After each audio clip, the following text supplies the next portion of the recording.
Les épreuves, mes bien-aimés, ça peut te ramener même à la mort. Or, la Bible nous dit, le peuple sont péris par manque de la connaissance. Donc, cette connaissance, nous la prenons à travers la parole de Dieu, qui est Dieu lui-même. Parce qu'elle nous dit qu'au commencement était la parole, et la parole était avec lui, et la parole était Dieu. Alléluia. J'aimerais mieux commencer par la définition. Une épreuve, mes bien-aimés, c'est un événement. Un événement qui est douloureux, un événement de souffrance, un événement de malheur, un événement de danger qui éprouve et qui exige une force et courage pour s'en sortir. Si tu n'as pas de courage, si tu n'as pas de force, tu ne pourras pas s'en sortir. Et ça peut nuire ta vie, mes bien-aimés. Or, nous les enfants de Dieu, c'est à travers les enseignements que nous devons prendre de précautions et des stratégies qui nous donnera du courage et de la force pour s'en sortir dès que tu es dedans dans une épreuve. Alléluia. Amen. Une épreuve, mes bien-aimés, c'est un test qui permet de juger la valeur d'eux. Ceux qui vont à l'école, à la classe de terminale, ils passent souvent l'épreuve de baccalauréat. Si tu as bien travaillé, tu vas réussir. Il y en a ceux qui passent aussi l'épreuve de français oral.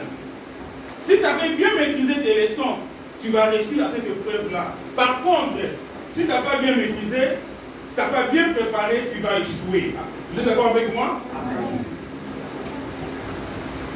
C'est un test pour nous les chrétiens, pour défendre ton identité.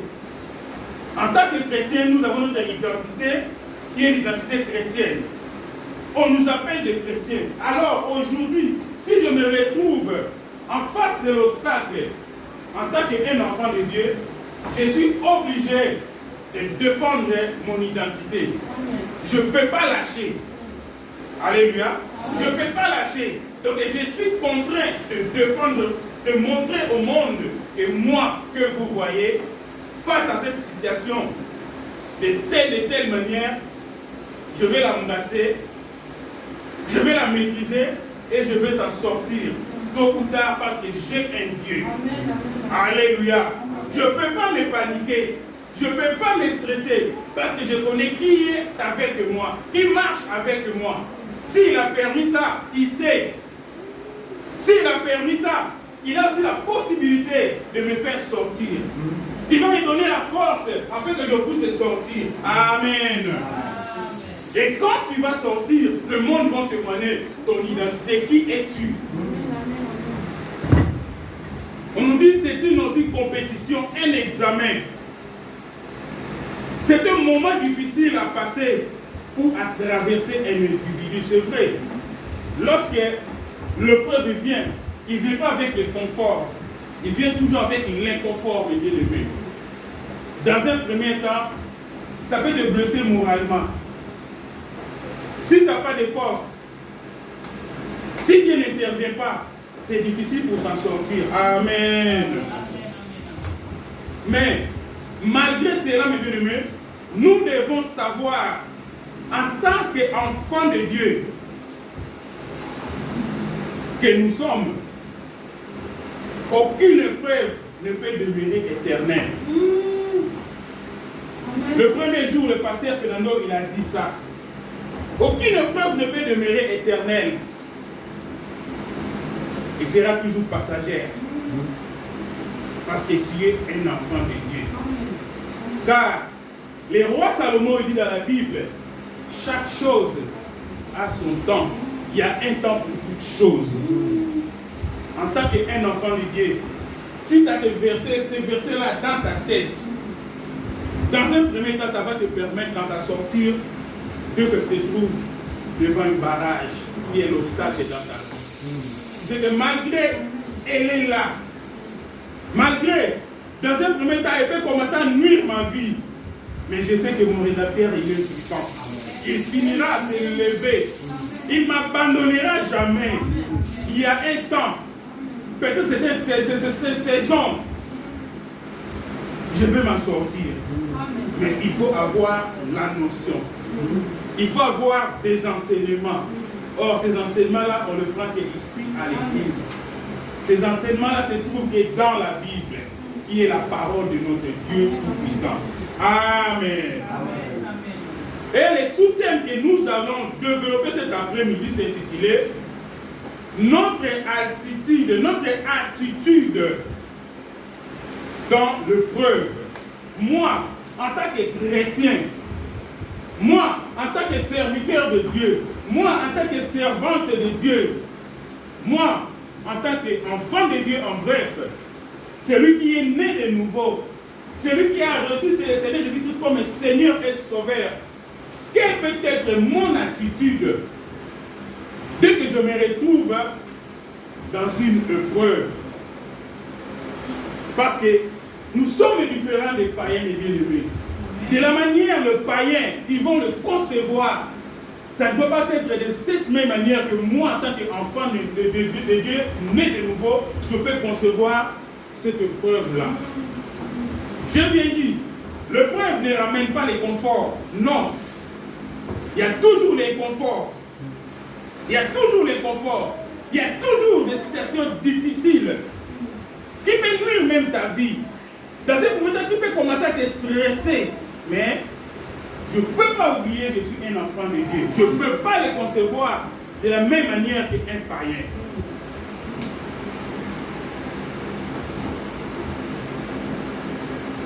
Nous devons savoir, l'épreuve, bien aimé, c'est comme un tapis. Si aujourd'hui nous décidons de mettre le tapis à la porte là-bas, pour entrer à cette salle, tu dois toujours marcher sur le tapis là. Amen. Donc, comme tu es un enfant de Dieu, tu dois savoir, l'épreuve, c'est comme un tapis. Tu dois passer par là. Tu dois passer. Même si ce n'est pas encore présenté en face de toi, il faut s'attendre. Parce que nous sommes encore sur la terre. Nous avons le corps qui a le sang et l'eau. L'église n'est pas encore été enlevée. Il y a des situations et des situations. Peut-être que tu le passes déjà. Peut-être que tu passes déjà dans des épreuves. Tu sais, il y a des gens, au lieu que ça soit une épreuve, mais c'est deux épreuves, 2 ou 3 sont sortis ensemble.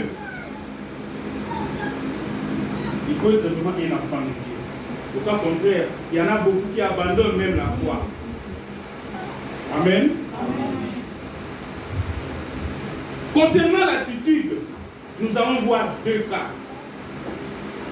Nous allons voir 2 cas de l'attitude d'un enfant de Dieu dans les épreuves. Premier cas, c'est Élie et son serviteur Élisée. Et dans le deuxième cas, nous allons voir Jésus-Christ lorsqu'il était avec ses disciples dans le désert. Sinon, dans le premier cas, Élie et Élisée, c'est là où nous allons prendre notre première attitude. Ouvrons nos Bibles dans les livres de 2 Rois, chapitre 2, verset 1 jusqu'au 14e verset.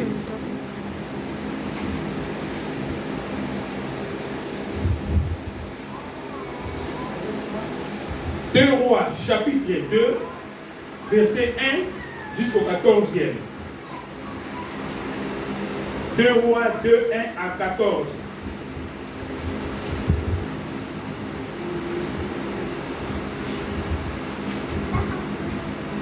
Nous sommes 2 Rois, chapitre 2, verset 1 à 14. Suivons la lecture. Lorsque l'Éternel fit monter Élie au ciel dans un tourbillon, Élie portait des Gilgal avec Élisée. Élie partait des Gilgal avec Élisée. Élie dit à Élisée, restez ici, je te prie, car l'Éternel m'envoie jusqu'à Bethel. Élisée répondit, l'Éternel est vivant et mon âme est vivante. Je ne te quitterai point, et ils descendirent à Bethel. Les fils des prophètes qui étaient à Bethel sortirent vers Élisée et lui dirent, Sais-tu que l'Éternel enlève aujourd'hui ton maître au-dessus de ta tête? Et il répondit, je le sais aussi, taisez-vous. Et lui dit, Élisée, restez ici, je te prie, car l'Éternel m'envoie à Jéricho. Il répondit, l'Éternel est vivant et ton âme est vivante. Je ne te quitterai point. Et ils arrivèrent à Jéricho. Le fils du prophète qui était à Jéricho s'approcha d'Élisée et lui dit, sais-tu que l'Éternel enlève aujourd'hui ton maître au-dessus de ta tête? Il répondit, je le sais aussi, taisez-vous. Et lui dit, restez ici, je te prie, car l'Éternel m'envoie au Jourdain. Il répondit, l'Éternel est vivant et ton âme est vivante. Je ne te quitterai point. Et ils poursuivirent tous deux leur chemin. 50 hommes d'entre le fils des prophètes arrivèrent et s'arrêtèrent à distance vis-à-vis, et eux deux s'arrêtèrent au bord du Jourdain. Alors Élie prit son manteau, les roula et frappa les eaux, qui se partagèrent ça et là, et ils passèrent tous deux à sec. Lorsqu'ils y passaient, Élie dit à Élisée, demande ce que tu veux, que je fasse pour toi, avant que je sois enlevé avec toi. Élisée répondit, qu'il y ait sur moi, je te prie, une double portion de ton esprit. Élie dit, tu demandes une chose difficile, mais si tu me vois pendant que je serai enlevé avec toi, cela t'arrivera ainsi, sinon cela n'arrivera pas. Comme il continue à marcher, en parlant, voici un char de feu et des chevaux, les frères les séparèrent l'un de l'autre. Et Élie monta au ciel dans un tourbillon. Élisée regardait et criait, mon père, char d'Israël et sa cavalerie. Et il ne les vit plus. Saisissant alors ses vêtements, il les déchira en deux morceaux. Et il les releva le manteau qu'Élie avait laissé tomber. Puis il retourna et s'arrêta au bord du Jourdain. Il prit le manteau qu'Élie avait laissé tomber, il a frappé les eaux et dit, où est l'Éternel, le Dieu d'Élie? Lui aussi, il frappa les eaux qui se partagèrent ça et là, et Élisée passa. Parole du Seigneur. Amen. Alléluia, mes bien-aimés. Amen. Ici, le premier attitude, nous allons voir, c'est l'attachement avec Dieu. Pendant les épreuves, ce n'est pas les épreuves qui peuvent nous séparer avec Dieu. L'épreuve ne peut pas nous séparer avec Dieu, mes bien-aimés. Nous devons toujours s'attacher, quelles que soient les situations, mes bien-aimés. Vous savez, à deux fois, Dieu dans sa divinité, dans sa souveraineté, il peut te lever, mais il peut dire que non, je vais élever cet enfant-là. Dans un premier temps, il envoie une preuve devant toi, non pour te faire tomber, mais pour voir ta persévérance et ta foi. Alléluia. Amen. Ici, là où nous venons de lire, il y avait le prophète Élisée et son serviteur Élisée. Dieu voulait enlever Élie pour monter au ciel. À quitter Gilgal, Élie n'a pas dit ouvertement à son serviteur. Par contre, il a dit à son serviteur, tu restes ici, Dieu m'a envoyé. Alléluia. Amen. Tu restes ici, Dieu m'a envoyé à Bethel. Élisée aussi, il n'a pas voulu rester.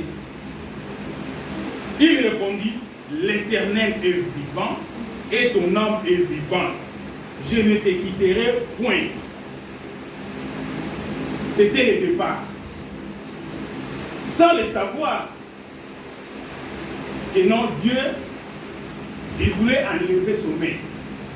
Mais son maître, il a commencé, tu restes ici, Dieu m'a envoyé. Il lui dit, mais non, moi je ne reste pas, je vais aller avec toi. On dit, en arrivant à Bethel, deuxième obstacle, les fils des prophètes, ils sont sortis. C'est eux qui ont dit quand même la vérité à Élisée. Tu sais que ton maître va être enlevé au-dessus de ta tête. Il dit, j'ai laissé, mais pour vous, taisez-vous, ça ne vous concerne pas. Il a pris l'autorité sur cet deuxième obstacle. Bien aimé, il y a des épreuves. Quand il vient dans notre vie, il y a d'autres bouches extérieures qui peuvent sortir pour venir t'effrayer, pour venir te décourager. J'ai bien dit, l'épreuve, quand il vient pas avec le confort. Il y a toujours des problèmes. Mais en tant qu'un enfant de Dieu, il ne faut pas oublier ton identité. On nous dit que non, arrivé à Bethel, les enfants des prophètes, ils sont sortis. Tu sais que ton maître va être... Oui, je le sais. Mais au départ, le maître ne lui a rien dit. Il a répondu, oui, je le sais, mais pour vous, ça ne vous concerne pas, taisez-vous. Quand il y a des épreuves, il y a des bouches qui sortent de gauche à droite. Il y a des conseillers et de mauvais conseillers qui sortent de gauche à droite. Quel que soit dans ta famille, quel que soit au milieu des camarades, au milieu des collègues, ils vont venir mettre leur bouche pour te dire n'importe quoi, pour te conseiller. Mais en tant qu'un enfant de Dieu, ce n'est pas l'obstacle qui va te mettre en peur. Pense que moi je suis un enfant de Dieu. Ça ne peut pas bousculer ma foi. Ça ne peut pas me paniquer. Je dois rester droit en tant qu'un enfant de Dieu. Ça ne vous concerne pas ce qui m'est arrivé. Il répondait à ses fils de prophètes en connaissance de cause. Parce qu'il ne voulait pas se détacher avec son maître Élie. La Bible nous dit en continuant, à partir de Bethel, Élie lui dit encore, Élisée, reste ici, je te prie, car l'Éternel m'envoie à Jéricho. On était à Gilgal, tu dis qu'il t'envoie à Bethel, moi de rester. Mais arrivé maintenant à Bethel, tu dis encore de rester, il t'envoie encore à Jéricho. Élisée répondit toujours, l'Éternel est vivant. Il n'a pas changé son langage. Il est resté toujours droit à son attachement avec son maître. Il a répondu, l'Éternel est vivant et ton âme est vivante. Je ne te quitterai point. Il s'est dit au coup de la peine, au coup de la wana. Si on connaît ma desse, non, on connaît ma desse wana. La Bible nous dit, il arrivait à Jéricho. À Kandaminaïka. Arrivant encore à Jéricho, la Bible nous dit, les fils des prophètes qui étaient à Jéricho s'approchaient encore d'Élisée. À Bethel, c'était pareil. Arrivé à Jéricho, pareil.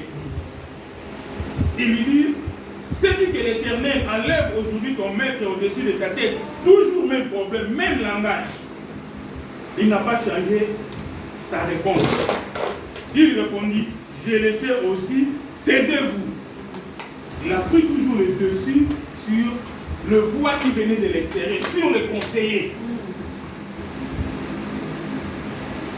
Élie lui dit, reste ici, je te prie, car l'Éternel m'envoie au Jourdain. Oh! C'était avant Bethel, Jéricho et maintenant c'est Jourdain.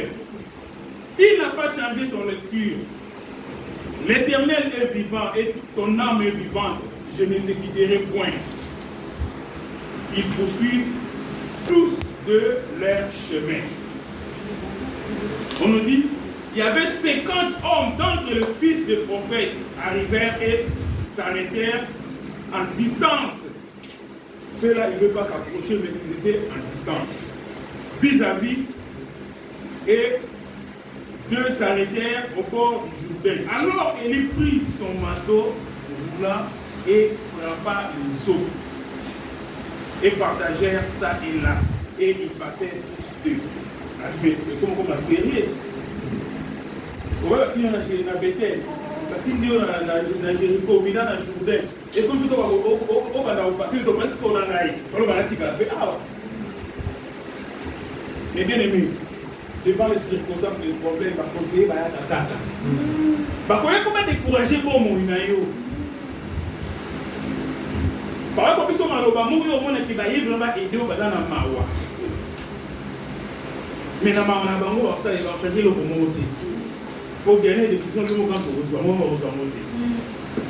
Mais un enfant de Dieu, amitié kaka pamba te, ayo kaka pe n'importe quoi. Tu peux écouter, mais c'est à toi de décider. Alléluia. La Bible nous dit, lorsque l'heure est passée, Élie dit à Élisée, maintenant, demande ce que tu veux. Mais au début, pourquoi il n'a pas dit ça? Il a vu la persévérance que son serviteur il avait envers lui. Il a vu la confiance que son serviteur il avait envers lui. Maintenant, avec ce comme ça, au piégé, il t'a dit que non, demande ce que tu veux que je te fasse pour toi. Avant que je sois enlevé. Or, au début, avec les Nazars pour t'aider, voilà ce que vous allez enlever. Alléluia. On nous dit, Élisée demande ce que tu... Élisée répondit, qu'il y ait sur moi, je te prie, une double pension de ton esprit. Élie dit, tu demandes une chose qui est difficile, mais si tu me vois pendant que je serai enlevé avec toi, cela t'arrivera ainsi. Sinon, cela ne t'arrivera pas.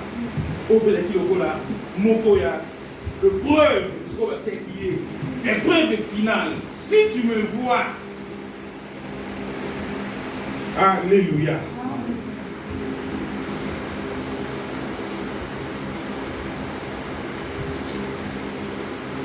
La Bible nous dit, comme il continuait à marcher en parlant, voici un char de feu et des chevaux de feu les séparèrent l'un de l'autre. Et Élie montant au ciel dans un tourbillon.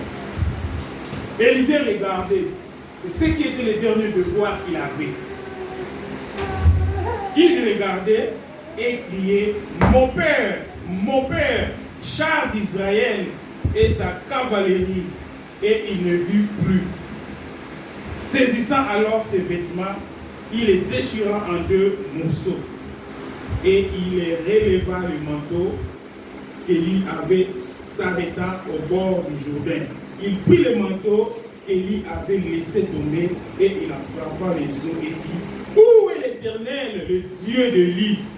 Lui aussi, il frappa les eaux qui se partagèrent ça et là et Élisée passant. Alléluia. Dans la place, élévation il avait des épreuves qui étaient devant lui. Mais tellement il était consistant, il ne voulait pas se détacher avec son maître. À la fin, ça produit quand même des effets. Alléluia, mes bien-aimés. Il y a des situations graves même qui arrivent dans nos vies. Des épreuves difficiles, douloureuses. Aujourd'hui, comment est-ce que la vie est mal? Aujourd'hui, on est au milieu. Mais en tant qu'un enfant de Dieu, cela ne peut pas te détacher avec ton Dieu. Cela ne peut pas enlever ta foi envers ton Dieu. Même si ça s'est multiplié, au monde c'est comme si Dieu là, il t'a abandonné. Tu pries, mais les choses s'empurent tous les jours. Cela ne veut pas dire que Dieu t'a abandonné. Il a un jour, il va s'élever. Peut-être c'est pour ton bien. Peut-être c'est pour ton élévation. Regarde Élie jusqu'à la fin.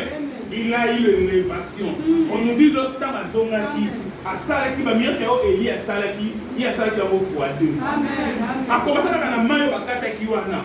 A gagné papa n'a gagné qui parce que la maboua qui m'a écaboli. Il y a boîte les nègres, ça me tout l'après-midi dans les lots. Et bref, il y a un ami dans l'état, il va mais sache, il y a un cabra, on a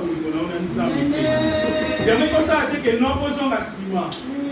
Il y a un cosa que on boit la Bible, on dit que la constante, trop, c'est trop.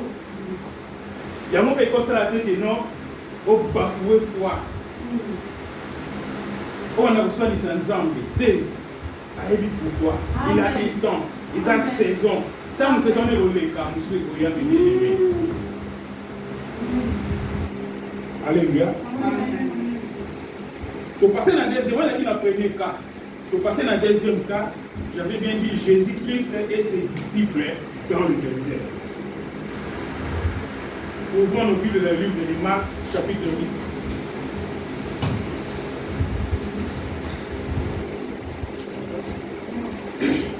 Marc, chapitre 8. Marc, chapitre 8, verset 1 à 21e verset. Nous sommes prêts? Amen. Je fais la lecture au nom de Jésus-Christ. En ces jours-là, une foule nombreuse s'était de nouveau réunie et n'avait pas de quoi manger. Jésus appela les disciples et leur dit: je suis ému de compassion pour cette foule, car voilà 3 jours qu'ils sont près de moi et ils n'ont rien à manger.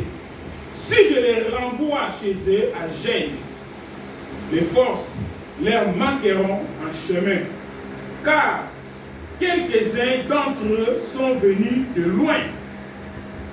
Ses disciples lui répondirent: comment pourrait-on les rassasier des pains ici dans un lieu désert? Jésus leur demanda: combien avez-vous de pains? 7, répondit-il. Alors il fit asseoir la foule par terre, puis les 7 pains, et après avoir rendu grâce, il les rompit et les donna à ses disciples pour les distribuer, et ils les distribuèrent à la foule. Ils avaient encore quelques petits poissons, et Jésus ayant rendu grâce, le fit aussi distribuer. Ils mangèrent et furent rassasiés, et l'on apporta 7 corbeilles pleines de morceaux qui restaient. Ils étaient environ 4000. Ensuite, Jésus les renvoya. Aussitôt, il monta dans la barque avec ses disciples et se rendit dans la contrée des Dalmanuta. Les pharisiens survirent, se mirent à discuter avec Jésus et pour le prouver, lui demandèrent un signe venant du ciel. Jésus soupira profondément en son esprit, dit: pourquoi cette génération demande-t-elle un signe? Je vous l'ai dit en vérité, il ne sera point donné de signe à cette génération. Puis il les quitta et remontant dans la barque pour passer sur l'autre bord. Les disciples avaient oublié de prendre le pain. Ils n'avaient qu'un seul avec eux dans la barque. Jésus leur fit cette recommandation: gardez-vous avec soin du levain de pharisiens et du levain d'Hérode. Les disciples raisonnaient entre eux et disaient: c'est parce que nous n'avons pas de pain.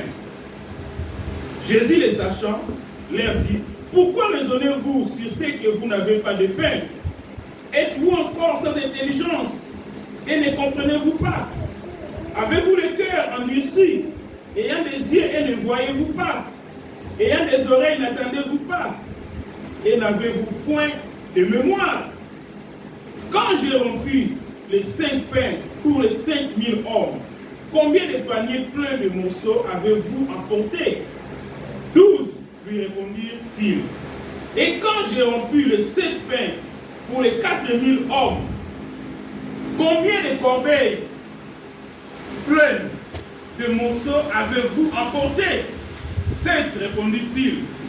Et il leur dit: ne comprenez-vous pas encore? Parole du Seigneur. Amen. Mes bien-aimés, ici nous allons voir Jésus et ses disciples. La Bible nous dit: la foule était nombreuse. Nous savons bien, à chaque fois Jésus déplaçait de ville en ville, il y a des gens qui les suivaient. Et surtout ici, là où nous venons de lire, avant Jésus, il avait déjà multiplié le pain et il a fait nourrir 5000 personnes. Il a continué à faire des miracles. il s'est retrouvé encore dans ces lieux déserts. On nous dit qu'il y avait au moins 4000 personnes qui étaient rassemblées auprès de lui. Durant 3 jours, il y avait des enseignements, j'espère bien, il y avait des enseignements, il y avait aussi des délivrances. Et après ces 3 jours, la Bible nous dit qu'il n'y avait rien pour leur donner à manger. Et ces gens-là, ils devaient retourner dans leur domicile. Mais en tant que Dieu, Jésus, il regarde, il voit que si je les laisse partir comme ça, ils ont fait 3 jours à côté de moi. Avec la famille, peut-être qu'ils sont déjà fatigués. Après, ils retournent sur contre Ngaï. Il appelait ses disciples. Je suis humain. Tu ne vois pas que nous sommes dans un lieu qui est désert. Ah, peut-être qu'on va lire par Esikani. Il est le pain de vie. Amen. Qui est descendu du ciel pour donner la vie au monde, mes bien-aimés. Pour lui, rien n'était possible dans n'importe quel endroit. Oui, le désert est un endroit, il n'y a pas l'eau, il n'y a pas la vie dans le désert. Mais Jésus, en tant que Dieu, il pouvait faire quelque chose. Mais les disciples,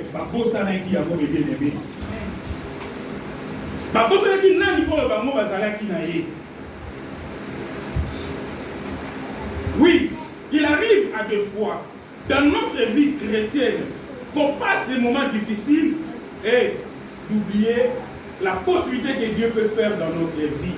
Notre Dieu n'est pas Dieu de l'impossibilité, mes bien-aimés. Notre Dieu n'est pas un Dieu de l'impossibilité. Quel que soit l'endroit où on peut se retrouver, quelle que soit la situation dégradante que tu peux y passer, c'est notre Dieu qui a le dernier mot. Parce que c'est lui qui détient la vie de lui. Toutes les choses ont été créées par lui. Et l'eau comme on dit dans mon petit bon, on dit à ma salabité. Nous sommes dans ma salabité. Pas continuer comme ça au jour d'aujourd'hui.